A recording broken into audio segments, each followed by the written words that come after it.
우리가 예루살렘에 도착하자 형제들이 우리를 반갑게 맞아주었습니다. 이튿날 바울은 우리와 함께 야고보를 방문했습니다. 그 자리에는 장로들도 다 모여 있었습니다. 바울은 그들에게 인사를 하고 하나님께서 그의 선교로 이방인들에게 행하신 일을 낱낱이 들려주었습니다. 그들은 바울의 말을 듣고 하나님께 영광을 돌렸습니다. 그리고 바울에게 이렇게 말했습니다. 형제님, 아시겠지만 유대인 가운데 신자가 된 사람이 수만 명입니다. 그들은 모세의 율법을 지키는 일에 매우 열성입니다.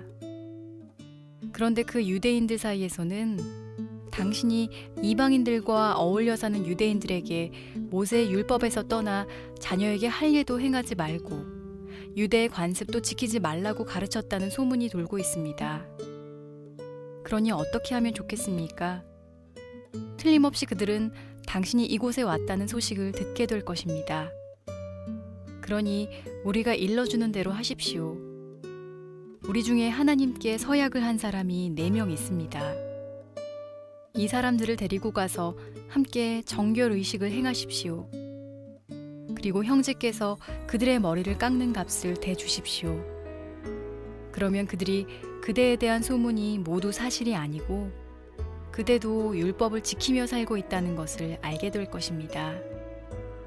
이방인 신자들에 대해서는 우리가 이미 그들에게 편지를 써서 우상에게 바친 음식과 피와 목 졸라 죽인 짐승의 고기를 먹지 말 것과 음란한 행동을 멀리할 것을 부탁한 적이 있습니다. 이튿날 바울은 그 사람들과 함께 정결 의식을 행하였습니다. 그런 뒤에 그는 성전 뜰로 가서 정결 의식이 끝나는 날짜와 그날에 각 사람을 위해 예물을 바칠 날짜를 신고했습니다. 자, 우리 하나님 앞에 감사의 박수 올려드리고 하겠습니다. 옆에 있는 분들하고 인사하세요. 해피 버스데이. 우리 생일이니까 축복합니다. 자, 감사합니다. 믿음을 고백합시다. 가슴에 손을 얹고 한번 따라해 주시겠어요? 하나님은 나를 사랑하십니다. 나는 그 사랑 안에 있습니다. 하나님은 오늘 나에게 말씀하실 것입니다. 그 말씀에 능력이 있습니다. 그 말씀에 생명이 있습니다. 나의 마음을 하나님께 열겠습니다. 나의 생각을 예수님께 집중하겠습니다. 들은 만큼 변합니다. 들은 만큼 행복해집니다. 3년 동안 눈물로 목회했던 에베소 교회 장로들과 바울이 마지막 작별 인사를 나눕니다.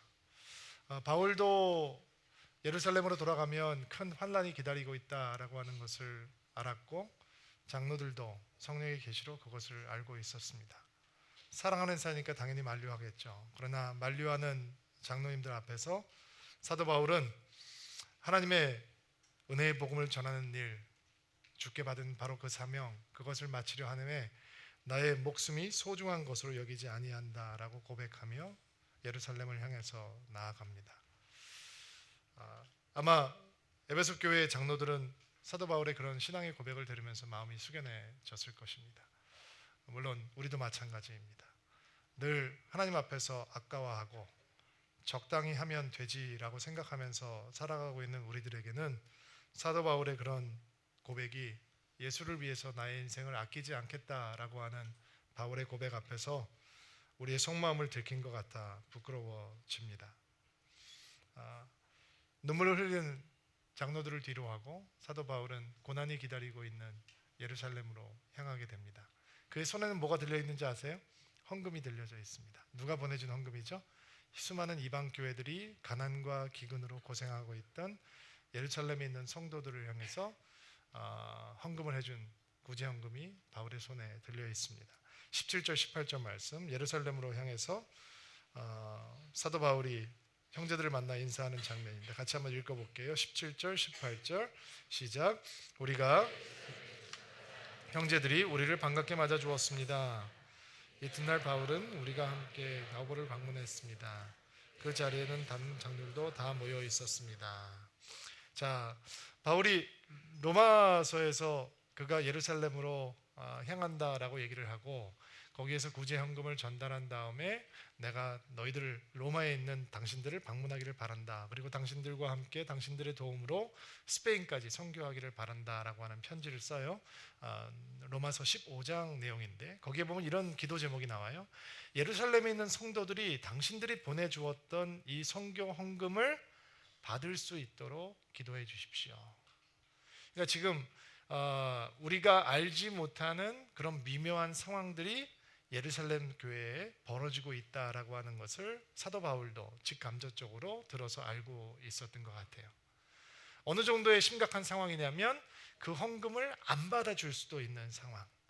성도들이 희생하며 고생하며 사랑의 구제 헌금을 보내주었는데도 불구하고 막상 그 헌금을 받는 예루살렘에 있는 성도들은 그것을 안 받아줄 수 있는 상황이 생길 수도 있다라는 것을 감지하고 있던 바울이 그들이 헌금을 받아줄 수 있도록 나와 함께 기도해 주십시오 라고 얘기를 하는 거예요.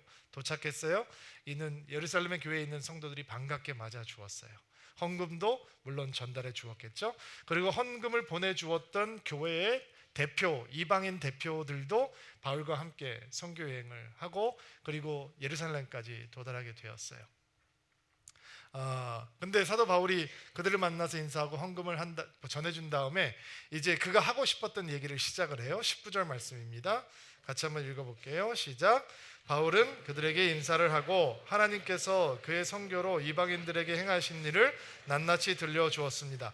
바울의 선교 보고가 시작이 되는 거예요. 인사를 하고 그리고 바울의 선교 이 설교가 시작이 되는 거죠. 바울이 할 얘기가 많은 사람이에요. 여러분 바울이 설교 길게 하는 사람인 거 아세요? 한 번은 너무 길게 해가지고 어떤 사람이 창문에 앉아 있다가 떨어져서 졸다가 떨어져서 죽었어요. 근데 사도 바울이 가서 기도하고 살려줬죠. 오늘 조심은 안 돼요. 저는 못 살려요. 너무 얘기할 거리가 많은 사람이기 때문에 예수에 대해서 얘기를 하기 시작하고 복음에 대해서 얘기를 하기 시작하면 멈출 줄 모르는 사람이에요. 근데 선교 보고는 얼마나 할 얘기가 많겠어요. 여러분 기억하시나요? 지금까지 우리가 사도 바울이 걸어왔던 여정을 보았죠. 여러분 돌맞서 죽을 뻔하기도 하고요. 누가 바구니에 내려서 성 밖으로 내려져가서 겨우 도망을 가기도 하고요. 가는 곳마다 폭동이 일어나고요. 가는 곳마다 매맞고요. 감옥에 갇히기도 하고요. 별의별 일들이 많이 있었어요. 사도 바울이 얘기를 시작하면 침을 튀기고 얼굴이 상기가 돼서 얘기를 많이 했을 거예요. 그런데 성경을 보면 사도 바울은 자기의 고생담이나 자기의 수고나 자기의 모험담으로 선교 보고를 했다라고 얘기하지 않고 이방인들에게 하나님께서 행하신 일을 낱낱이 들려주었다라고 얘기를 하고 있어요. 사도 바울이 무슨 얘기를 했다고요? 하나님께서 행하신 일을 얘기했다고요. 자, 오늘 우리 생일이에요. 저는 우리 교회가 이런 교회가 되기를 주의 이름으로 축복합니다. 드림인들이 오직 하나님께서 행하신 일들을 증거하는 성도가 되기를 바랍니다. 자칫 잘못하면 간증이 자랑이 되고 자기 과시가 되기 쉽잖아요. 상상해 보세요. 사람들을 모아놓고 사도 바울이 야 내가 돌 맞았는데 피가 철철 났어. 근데 내가 예수 이름을 불렀다는 거 아니야. 내가 감옥에 갇혔어. 매를 맞았어. 내가 찬양을 하니까 막 옥문이 흔들리다고. 그래서 내가 더 크게 불렀지.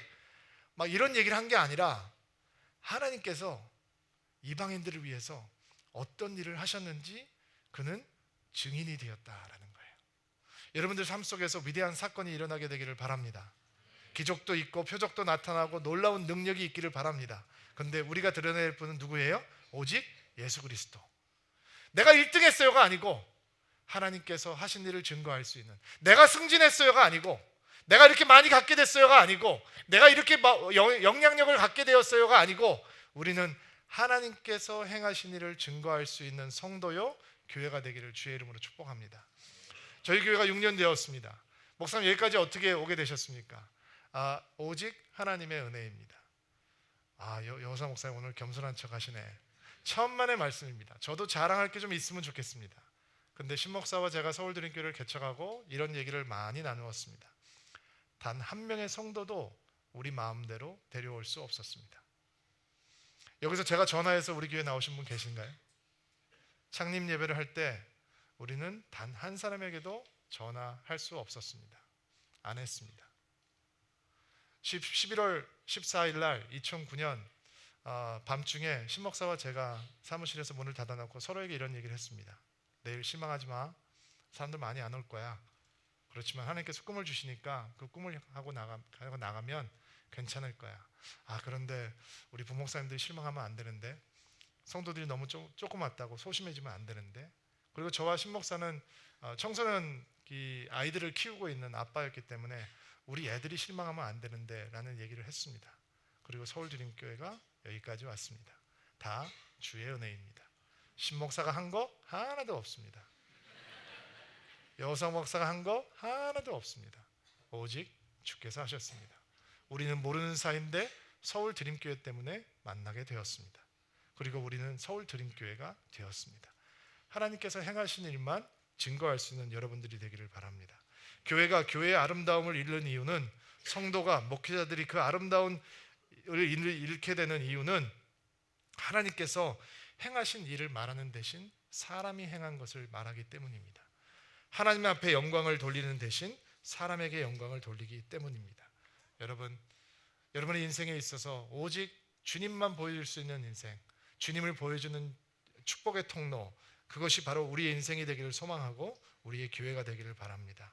바울이 선교 보고를 열심히 하고 있었습니다. 그리고 그 말을 듣고 반응을 보이는데 반응이 첫 번째는 괜찮은데, 전반부에는 괜찮은데 반응이 살짝 이상해지기 시작해요. 20절 21절 말씀 한번 볼게요. 시작. 그들은 바울의 말을 듣고 하나님께 영광을 돌렸습니다. 자, 여기까지는 괜찮아요. 하나님께 영광을 돌렸습니다. 주님을 찬양합니다. 그리고 본론이 등장을 하는 거죠. 그리고 시작. 그리고 바울에게 이렇게 말했습니다. 형제님, 아시겠지만 유대인 가운데 신자가 된 사람이 수만 명입니다. 그들은 모세의 율법을 지키는 일에 매우 열성입니다. 그런데 그 유대인 사이에서는 당신이 이방인들과 어울려서 사는 유대인들에게 모세의 율법에서 떠나 자녀들에게도 할례도 행하지 않고 유대의 관습도 지키지 말라고 가르치다는 소문이 돌고 있습니다. 22절. 그러니 어떻게 하면 좋겠습니까? 틀림없이 그들이 당신이 이곳에 왔다는 소식을 듣게 될 것입니다. 이게 무슨 얘기냐면, 바울이 매 맞고 옥에 갇히고 못 먹고 굶주리고 풍토병 걸리고 눈이 다 망가지고 별의별 고생을 다 하고 예수의 복음을 위해서 아시아 지역과 마게도니아 지역과 아가야 지역과 다 다니면서 복음을 증거하고 있는데, 예루살렘에서는, 예루살렘 교회에 있는 성도들이 바울의 일에 대해서 뭐라고 얘기를 하고 있냐면, 그 사람이 율법도 안 지킨대, 사람들한테 할례로 받지 말라 그러는데 우리 의식법들 다 지키지 않아도 괜찮다고 얘기하는데, 그렇게 얘기하고 다닌대, 그렇게 설교하고 다닌대 라는 이 가십이, 소문이 예루살렘 교회에 다 퍼져 있었다라는 거예요. 어느 정도까지? 야고보가 컨트롤하지 못할 때까지. 바울이 예루살렘으로 온다라고 하니까 야고보 사도에게 고민이 생겼는데, 이 흉흉한 소문을 어떻게 잠재울까라는 게 고민이 될 정도로 분위기가 안 좋았던 것 같아요. 사람들이 당신이 여기 왔다는 거 듣게 될 것입니다. 이게 점잖은 표현이고, 점잖지 않게 표현하면 당신 벼르고 있는 사람들이 여기 좀 있습니다 라는 표현하고 똑같은 거죠. 당신이 여기 왔는데 당신에 대해서 몹시 마음이 불편한 사람들이 너무도 많이 있습니다. 아니, 바울이 에베소에서 사역을 할 때는 두란노 성원에서 가서 매일매일 성경을 가르치면서 그 도시의 우상 섬기는 문화가 바뀔 정도로, 그래서 사람들이 데모를 할 정도로 엄청난 사역을 했는데, 그런 얘기를 하지 않고 지금 우상이 무너지고 귀신이 떠나가고 교회가 생기고 아시아의 이방인들이 주님 앞에 구름처럼 돌아오고 있다라고 하는 얘기는 전혀 하지 않고, 바울이 율법을 지키지 말라고 얘기하고 할례를 받지 말라고 얘기하고 이렇게 설교를 하고 다닌다라는 소문이 퍼졌다라는 것입니다. 마음이 아파요. 제가 계속 이번 주에 성경을 보면서, 성경을 묵상하면서 예루살렘 교회를 생각하니까 마음이 아프다 못해 막 화가 나기 시작하더라고요. 어저께도 임직자방 끝나고 이렇게 집으로 돌아오는데 친목사님한테 제가 설교를 이렇게 나누다 그랬어요. 예루살렘 교회를 생각하면 막 화가 나. 아니, 지금 선교사 보내놓고 그렇게 고생을 하고 있는데 뒤에서 기도는 못하고 중보는 못하고 격려하고 편지 쓰지는 못하고 헌금 모아서 선교 사역을 도와주지는 못할 망정 뒤에서 하지도 않은 일들을 소문내고 가십하고 돌아온 사람한테 왔어? 그러면 내가 손을 좀 봐야 되겠어, 벼르고 있는 분위기다. 그게 무슨 교회인가 라는 생각이 들었어요. 그런데 그 분위기를 보고 야고보의 얘기를 들어보면 조금 더 당황스러워요. 지금 교회 분위기가 그런 거예요. 20절 다시 보세요. 형제님 아시겠지만 유대인 가운데 신자가 된 사람이 수만 명입니다. 야고보 사도 얘기예요. 이게 무슨 얘기예요? 예루살렘 교회가 지금 수만 명이 모이는 대형 교회가 됐다는 거예요. 그렇죠. 처음부터 대형 교회였으니까 베드로가 설교했을 때 3,000명 세례받고, 그 다음에 설교했을 때 5,000명 구원받고, 단번에 메가처치가 돼버렸잖아요. 그 사람들이 스데반이 순교한 다음에 흩어졌지만 그 다음에도 또 제자가 된 사람들이 수만 명이 됐다라는 거예요. 그런데 야고보가 그 수만 명의 성도들에 대해서 뭐라고 묘사를 하고 있느냐? 20절 다시 보세요. 수만 명입니다. 그들은 뭐를 열심히 지키는 사람들입니다. 모세의 율법을 지키는 데 매우 열심입니다. 여러분 생각해 보세요. 예수를 믿는다는 건 뭐냐? 유대인으로서의 종교 배경, 민족적인 배경, 문화적인 배경을 떠나서 예수 그리스도라고 하는 사건 속으로 들어오는 거죠. 여러분 예수 믿기 전에 다른 거 믿으셨어요. 다른 걸 신봉했어요. 근데 예수를 믿는다는 건 그것을 벗어버리고 새로운 역사 속으로, 새로운 릴레이션십 속으로, 새로운 하나님과의 커넥션으로 들어오는 거예요. 그런데 수만 명의 성도들이 모여있는 예루살렘 교회를 목회하고 있는 야고보가 자기의 성도들에 대해서 뭐라고 얘기하고 있냐면, 나에게 수만 명 성도들이 있습니다. 근데 그들이 십자가를 사랑하는 사람입니다. 복음을 신뢰하는 사람입니다. 예수의 열정이 있는 사람입니다 라고 얘기하지 않고 뭐라고 얘기하고 있어요? 율법을 지키는 일에 열정이다 라고 얘기하고 있어요. 교회가 위기예요? 아니에요? 교회가 위기예요? 아니에요? 여러분 불과 20년 전에 예루살렘 교회가 어땠는지 기억나세요? 우리가 처음 교회가 태어났을 때, 처음 하나님의 의도로 교회가 생겼을 때 예루살렘 교회가 어떤 모습이었는지 여러분 기억하세요? 여러분 하나님께서 예수님이 떠난 자리에 돈이 세상을 변화할 수 있다고 믿으셨다면 기업을 먼저 세우셨을 것이고, 교육이 먼저 세상을 변화할 수 있을 거라면 학교를 세우셨을 것이고, 권력이 세상을 변화할 수 있을 거라고 믿었다면 정치 단체를 세우셨겠죠. 근데 예수님이 떠나신 자리에 하나님께서는 뭐를 세우셨어요? 교회를 세우셨어요. 왜요? 교회가 예수님이 떠난 자리에 예수라고 하는 소망을 보여줄 수 있는 유일한 공동체예요. 그리고 그 교회가 생긴 다음의 모습을 사도행전 2장 42절부터 47절까지 말씀이 우리에게 보여주죠. 한번 읽어볼까요? 시작. 사람들은 사도들의 가르침을 받으며 서로 교제하고 빵을 나누어 먹고 기도하는 일에 힘썼습니다. 사도들을 통해 많은 기적과 표적이 나타났습니다. 그러자 모든 사람들에게 두려운 마음이 생겼습니다. 믿는 사람들은 다 함께 모여 물건을 공동으로 사용하였습니다. 그들은 재산과 모든 소유를 팔아서 필요한 사람들에게 나누어 주었습니다. 그들은 날마다 한 마음으로 성전들에 모였습니다. 그리고 집집마다 돌아가며 함께 모여 기쁘고 순수한 마음으로 식사를 같이 하였습니다. 그들은 하나님을 찬양하였으며 모든 사람에게서 칭찬을 받았습니다. 주님께서는 구원받는 사람을 날마다 들어가게 하셨습니다. 첫 예루살렘 교회의 모습이에요. 함께 모여서 말씀을 배우고 말씀을 받고 말씀을 선포하고 구원받는 자가 날마다 들어가고, 그들의 삶은 능력과 기적으로 충만했고, 그들은 한 마음으로 서로 사랑하고 같이 있는 것을 나누었었고, 그들은 기쁜 마음으로 떡을 떼고 성찬을 나누고 기도하고 하나님을 찬양하고, 세상은 그들을 칭찬했단 말이죠. 20년이 흘러갔어요. 그리고 우리가 알고 있는 예루살렘 교회가 변질해 가고 있었어요. 너무 마음이 아프죠. 한때 성령 저렇게 충만했던 교회가 갑자기 시간이 흐른 다음에 우리가 이해할 수 없는 모습으로 변해버렸어요.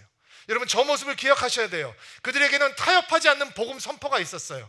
여러분 베드로가 잡혀서도 복음을 선포하죠. 오순전날 겁없이 설교해요. 사내들인 공회 앞에서 재판을 받으면서도 베드로는 복음을 얘기했어요. 스데반 집사는 돌에 맞아 죽는 상황까지도 예수 그리스도의 복음, 십자가, 부활을 얘기했어요. 초대교회는 타협하지 않는 복음 선포가 있었어요. 근데 지금 예루살렘 교회는 복음을 얘기하는 대신 율법을 얘기하고 있어요. 이방인 선교가 진행되고 하나님께서 날마다 구원받은 자를 더하게 하는데도 불구하고 그것에 대해서는 얘기하지 않고, 그들은 사도 바울이 율법을 지키지 말라고 그랬다는 것에 흥분하기 시작해요. 그것은 소문이에요. 확인하지도 않은 상황이에요. 그러나 누구도 확인하려고 하지 않았어요. 그들은 흥분하고 분노하고 그들 마음 입술에는 가십이 가득했어요. 자, 복음을 놓치는 순간 교회는 이렇게 변하는 거죠. 초대교회 첫 예루살렘 교회는 타협하지 않고 가르침을 받고 영적으로 성장하는 것에 헌신되어 있었어요. 그들을 함께 떡을 떼고 기도하는 일에 힘쓰고 말씀을 나누고 그냥 교회를 다니는 것이 아니라 일원이 되는 것이 아니라 그들의 마음은 예수 안에서 그리고 예수를 향해서 자라나고 있었어요. 근데 바울이 돌아왔을 때는 그들의 입술 가운데는 기도 대신 불평이 넘쳤고 예배 대신 비난하고 분노했어요.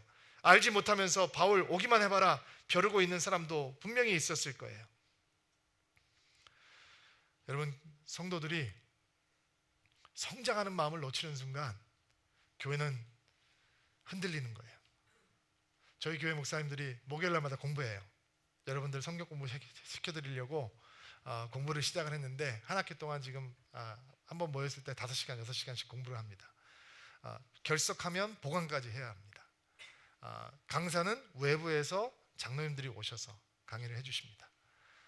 굉장히 힘들게 지루하게 하고 있어요. 여러분 기대하세요. 여러분들은 그렇게 지루하게 안 해드릴 테니까. 제가 감동받은 건 그 교재를 가서 쓰기 위해서 훈련을 받아야 되는데 신목사님하고 대화를 하다가 제가 깊은 감동을 받았어요. 우리 부목사님들, 교육자들 전부 다 젊은 교육자들 훈련 받게 하자라고 얘기를 하니까 신목사님이 그러시는 거예요. 그럼 우리도 받아야 되지 않을까? 저희는 이전 교회에서 다 했어요. 근데 본인도 또 우리도 받아야 되지 않을까? 여러분, 여러분의 담임 목사들이 이렇게 훈련 받고 싶어해요. 여전히. 여러분 이전 교회에 있을 때 많이 훈련 받으신 분들도 있죠? 계속 받으세요. 아멘 하세요. 이전 교회에서 임직 받으신 분들도 있죠? 장로님들도 계시고 권사님들도 계시고 또 집사님들도 계실 거예요. 근데 서울 드림교회 와서는 계속 배우세요. 주님 앞에 설 때까지 계속 말씀으로 무장하세요. 멈추지 마세요. 멈추는 순간 성도들은 흔들리기 시작하는 것이고 우리의 기도가 불평으로 변하게 되고 우리의 찬양이 남을 정죄하는 말로 변하게 되고 우리가 말씀으로 충만해져 채워지고 훈련하는 것을 멈추는 순간 우리는 그리스도의 장성한 분량까지 자라는 사람이 아니라 경건의 모습만 있고 경건의 능력은 잃어버리는 사람이 되는 것입니다. 어떤 교회는 가면 성도들이 늘 불편하고 불만한 교회가 있고 어떤 교회는 가면 성도들이 은혜를 말하고 서로를 응원하고 격려하는 교회가 있어요. 여러분 어느 교회가 되시겠습니까? 여러분 교회는 건물이 아닙니다. 교회는 사람입니다. 여러분 교회는 목사가 아닙니다. 교회는 성도들의 모임입니다. 여러분 어떤 교회가 되시겠습니까? 그리스도의 장성한 분량까지 성장하기를 타협하지 아니하는 여러분들 되기를 바랍니다. 여러분 말씀 배우시고 말씀 읽으시고 제가 복음의 학신반 들어가서 간증을 듣다가 어떤 성도님 한 분이 그냥 평범한 집사님이세요. 우리 이 드림키즈에서 성경 말씀 읽어주는 아빠 선생님이 계시는데 그분이 성경 5독을 했다나 6독을 했다나 이런 얘기를 하시는 거예요. 목사로서 너무 기뻐요. 제가 처음 교회 시작했을 때 성경 1독 했다는 사람 한 명도 만나보지 못했어요. 근데 평신도들이 이제 성경 5독 했다 6독 했다라는 얘기가 나오는 거예요. 여러분 매년 이런 사람들이 이런 간증들이 늘어가게 되기를 주의 이름으로 축복합니다. 오늘 우리 생일 기념하면서 오늘 결정하시길 바랍니다. 여러분 끊임없이 배우고 끊임없이 훈련하고 끊임없이 말씀을 먹고 기도하고 성장하는 인생이 되겠다라고 결정하시기 바랍니다. 목사님 시간이 없어서요. 여러분 그런 얘기 하지 맙시다. 시간이 없다면 잠 줄입시다. 시간 없다면 취미생활 포기합시다. 시간 없다면 사회생활도 좀 희생합시다. 주님 더 알아가기 위해서 주님으로 더 충만해지기 위해서 무늬만 크리스찬이 아니라 속까지 크리스찬이 되기 위해서 교회 다니는 사람이 아니라 그리스도의 제자가 되기 위해서 복음의 능력을 가진 사람들이 되기 위해서 우리 시간 없다고 핑계하지 말고 주님 앞에 성장하기로 결단하는 여러분들 되기를 주의 이름으로 축복합니다. 첫 예루살렘 교회는 타협하지 않는 공동체에 대한 헌신이 있었어요. 그러니까 지갑을 여는 거죠. 사랑하니까 지갑을 여는 거예요. 헌금을 하는 사람도 뽐내지 않고 그 헌금의 혜택으로 구제를 받는 사람도 초라하지 않아요. 왜? 공동체니까 누구도 자랑하지 않아요. 그런데 바울이 그 교회로 돌아왔을 때는 헌금을 받으면서도 고마워할 줄도 모릅니다. 굶고 있는 예루살렘 교회에 이방 성도들이 부자여서 헌금한 거 아닙니다. 여러분 빌립보 교회 같은 경우는 몹시 가난한 교회였습니다. 근데 그들이 자기 것 먹지 않고 입지 않고 보내준 헌금입니다. 그들이 눈물을 흘리면서 바울에게 부탁한 헌금입니다. 그것을 받고 이방 성도들 위해서 기도하고 감사한 마음은 전혀 없습니다. 그들의 마음은 이 이방 사람들 그들과 어울려 다니고 있는 바울이 율법을 안 지켜도 된다라고 얘기했다고 하는 헛소문에 마음이 빼앗겨 있었습니다. 어떻게 하면 되나요? 저 같으면 참기 힘들 것 같아요. 정말 저 이렇게 오해를 당하면 못 견딜 것 같아요. 누가 그런 얘기를 합니까? 형님 데리고 와. 삼자 되면 누가 그런 얘기 데리고 와. 내 앞에 와서 하라 그래. 누가 내가 그런 얘기 들은 사람이 있으면 와보라 그러세요 라고 얘기를 할 것 같아요. 사도 바울은 하나님 예수 그리스도의 흔적을 가진 사람이잖아요. 저는 이런 얘기를 들으면 매 맞을 때는 눈물이 안 나도 지금 고향 돌아왔는데 홈철치를 돌아왔는데 자기를 응원해주고 박수치고 격려해주지는 못할 망정 당신이 저 선교 다니면서 율법 안 지켰다고 했다며 왜 그랬어? 라고 하는 오해를 받을 때 정말 옷을 벗고 자 이거 흉터 보여? 이거 돌 맞은 거 이거 빌립보 감옥에서 매 맞은 거 이거 사슬에 묶여있던 흉터 너 있어? 없지? 나 바울이야! 라고 소리를 지를 것 같아요. 까불지 마! 예루살렘 벗어보지나 보지도 못한 것들이 목숨을 걸고 선교하는 나한테 뭐라고? 하고 소리를 지를 것 같아요. 근데 바울은 여호사 목사가 아니었어요. 정말 성질 날 것 같아요. 야고보가 뭐라 그런지 아세요? 마음이 너무 걱정이 돼서 형제님 내가 대안을 제시하겠습니다. 그 대안이 뭐냐? 이게 성령의 지혜가 아니고요. 목회적인 지혜를 나누는 거예요. 대안이 뭐냐? 그 당시에는 성도들이 은혜를 받거나 하나님의 특별한 헌신을 할 때 나실인의 서약을 했어요. 이 나실인의 서약이 뭐냐? 오늘 집에 가서 민수기 6장을 읽어보세요. 거기 나오는데 나실인의 서약은 뭐냐면 일정 기간을 정해놓고 금주하고 금욕하고 머리를 자르지 않고 머리를 길러요. 그리고 일정 기간이 끝나면 나의 서약이 끝났다라고 하는 표시로 머리를 자르고 하나님 앞에 제사를 드리고 그 헌신에 대한 감사를 마무리하는 거예요. 근데 제사를 드리면 짐승을 사야 되거든요. 양이 3마리가 필요해요. 그러니까 이 나실인의 서약을 하고 그 서약 기간이 지나고 머리를 자르고 그 서약을 완수하려면 돈이 드는 거죠. 근데 가난한 사람은 서약을 해놓고 양을 살 수 있는 돈이 없거나 머리를 자를 수 있는 돈이 없기 때문에 서약을 마무리를 못하는 거예요. 그러니까 야고보가 자기 교회에 그렇게 돈이 없어서 서약을 완수하지 못하는 정결 이식을 하지 못하는 사람이 4명이 있는데 바울한테 이런 얘기를 하는 거죠. 그럼 바울 형제가 그 사람들이 정결 예식을 할 수 있도록 비용을 지불해라. 그러면 이게 홍보용 대외 홍보용 행동인 거예요. 그러면 소문이 날 거다. 바울이 정결 의식을 행했다. 정결 의식을 하지 못하는 사람들에게 돈을 대줘서 율법을 지킬 수 있게 해줬다. 그러면 돌아다니고 있던 그 소문들, 그 소문들이 잠잠하게 될 것이다. 이렇게 얘기를 하는 거예요. again, 제가 바울이라면 아니 나보고 뭐를 하라고? 나 그렇게 한 적 없어 라고 열을 낼 것 같아요. 근데 바울이 진짜 놀라운 사람이에요. 26절 말씀 한번 보시겠어요? 26절 시작.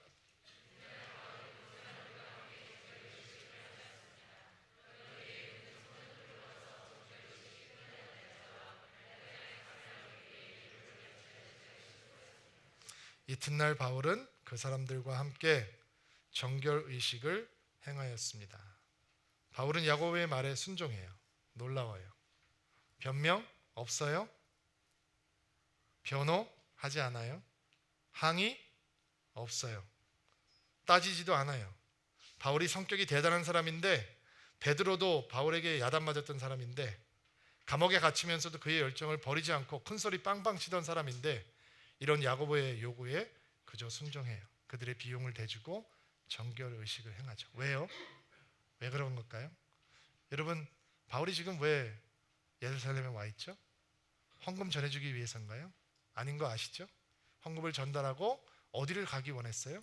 로마를 가기 원하는 거예요. 로마에 왜 가기 원하는 거예요? 로마 교회와 함께 땅끝 스페인을 가기를 원했던 거예요. 사도 바울이 예루살렘으로 들어가지 말라라고 만류하는 성도들을 향해서 뭐라고 얘기하죠? 주 예수께 받은 사명, 주 하나님의 은혜의 복음을 전하는 일을 마치려 함에 나는 내 목숨이 나의 인생이 아깝지 않다라고 얘기했어요. 지금 사도 바울이 오해받고 있어요? 중요하지 않아요. 왜? 그의 목적은 어디에 있습니까? 복음을 전하는 거예요. 그의 눈물은 어디에 있어요? 교회를 견고하게 세우는 거예요. 인정받는 거 아니에요? 사람들에게 박수 받고자 하는 거 아니에요? 그가 고생했어요? 사람들이 몰라줘도 괜찮아요? 그가 오해받았어요? 풀지 않아도 괜찮아요? 왜냐하면 그의 열정은 교회가 견고해지는 것이고 교회가 은혜로워지는 것이고 그가 처음 보았던 예루살렘 교회, 그의 마음을 감동했던 예루살렘 교회, 그를 충격에 빠뜨리게 했던 예루살렘 교회, 그 교회가 회복되는 것이었을 거예요. 바울이 예루살렘으로 왔어요. 사람들이 소요가 일어나요. 교회 안에서 술렁술렁거리기 시작해요. 그 은혜로운 교회가 바울 한 사람 때문에 갈리기 시작해요. 그리고 바울은 그 교회를 잠잠하게 하기 위해서, 은혜롭게 하기 위해서 자신의 자존심도 내려놓고 오해를 받는 것도 개의치 아니하고 그는 순종하고 정결의식을 행하게 되는 것이죠. 복음이 전해질 수 있다면, 교회가 견고해질 수 있다면 바울 한 사람쯤 오해받아도 괜찮은 것이고 미스트릿을 당해도 괜찮은 것이죠. 교회 6번째 생일에 하나님께서 우리에게 주시는 메시지입니다. 여러분, 변하지 않는 교회가 되시기를 주의 이름으로 축복합니다. 저에게 첫 주보가 김동원 장로님께서 페이스북에 올려주셨다는 얘기를 들었습니다. 작은 씨앗이 하나 풀 칼라로, 그때는 첫 주만 칼라라고 그 다음에는 흑백으로 돌아갔다라고 생각을 했는데요. 그 주보를 보았던 우리 교회 성도가 아니고 다른 교회 성도님께서 저희 교회 교인이 10,000명이 될 때까지 주보는 제가 하겠습니다 해서 아직도 그분이 주보를 제작해주고 계세요. 모르셨죠? 하나님께서 우리에게 주셨던 첫 마음, 건물이 아니라 교회가 되겠다고 하는 마음, 사람이 많이 모이는 공동체가 아니라 세상을 감동케 하는 예수의 공동체가 되겠다고 하는 그 마음, 여러분 그 교회가 되어주시기를 주의 이름으로 축복합니다. 시간이 흘러가도 변하지 않는 교회, 예수를 말하기를 멈추지 않는 교회, 예수님을 향한 열정이 소멸되지 않는 교회, 예수님을 향한 성장이 멈추지 않는 교회, 예수를 전하는 것을 멈추지 않는 교회가 될 수 있다면 우리는 하나님 앞에 언젠가 칭찬 들을 수 있는 교회가 될 줄로 믿습니다. 하나님께서 6번째 생일에 주시는 2번째 메시지는 교회를 위해서라면, 복음을 위해서라면 내가 낮아지고 내가 겸손해지고 내가 나의 자존심을 버리는 것도 망설이지 않는 여러분들 되기를 주의 이름으로 축복합니다. 한번 따라해 주시겠어요? 나는 별로 중요하지 않다. 예수를 믿는다고 하는 건 그거는 따라하는 게 아니었는데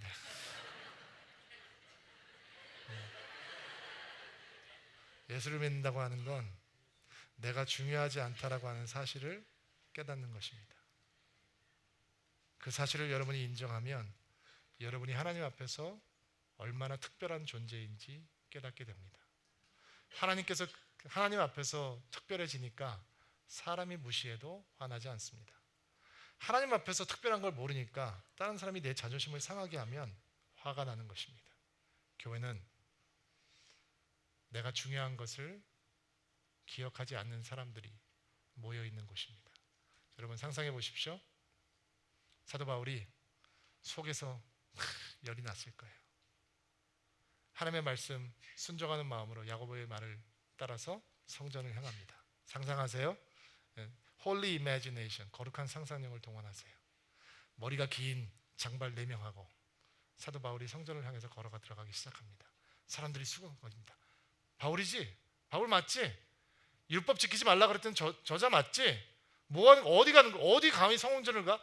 내가 손 보려고 그랬어. 오면 들으라고 얘기를 했을 것입니다. 여러분 교회는 그런 곳입니다. 그런 사람들도 교회에 있습니다. 바울은 대꾸하지 않습니다. 성전에 들어갑니다. 성전을 바라봅니다. 그의 마음은 뜨거워집니다. 교회에 대한 실망으로, 교회에 대한 좌절로 차 있는 것이 아니라 사도 바울은 그 4명과 정결의식을 행하러 성전을 들어가면서 그의 마음은 두근거리기 시작합니다. 왜요? 그는 처음부터 예루살렘에 왔을 때 로마를 보고 있는 것입니다. 스페인을 보고 있는 것입니다. 그는 중요하지 않았습니다. 예수 그리스도의 복음을 증거할 수 있다면, 땅끝까지 예수 그리스도의 교회를 세울 수 있다면 그는 돌을 맞아도 괜찮고 오해를 들어도 괜찮은 것입니다. 여러분, 바울의 그 마음을 통해서, 그런 마음을 통해서 예수 그리스도의 교회는 세워지는 것입니다. 서울 드림교회 사랑하는 드림인들, 여러분 가운데 그런 마음이 충만해져서 여러분을 통해서 변하지 않는 하나님의 교회가 온전히 세워지는 은혜가 있게 되기를 주의 이름으로 축복합니다. 자, 한번 일어나시겠어요?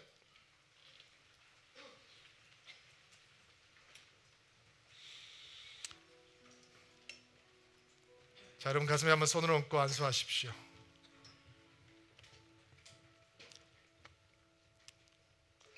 하나님, 가슴에 손을 얹고 기도하는 드림인들마다 성전을 향하여 정결 예식을 행하러 가는 바울의 마음이 될 수 있도록 도와주옵소서.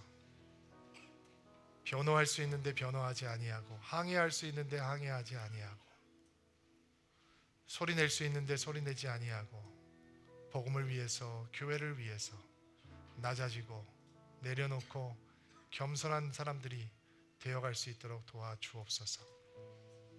서울드림교회 6번째 생일날 가슴에 손을 얹고 기도하는 드림인들이 하나님 변하지 않는 교회를 세워가는 하나님의 사람이 되게 하옵소서. 예수를 말하기를 멈추지 않는 교회, 예수를 전하기를 멈추지 않는 교회, 예수를 향해서 자라나기를 멈추지 않는 교회가 될 수 있도록 이들의 열정과 이들의 눈물과 이들의 기도를 주께서 사용하여 주시옵소서. 우리가 교회 되게 하심 감사합니다. 우리는 연약합니다. 여전히 부족합니다. 그러나 하나님, 우리가 교회가 되겠습니다. 예수 그리스도의 사람들이 되겠습니다. 우리가 가는 길에 인간의 영광은 사라지게 하시고 오직 예수의 영광으로만 충만하게 채워 주시옵소서. 예수님의 이름으로 기도하옵나이다.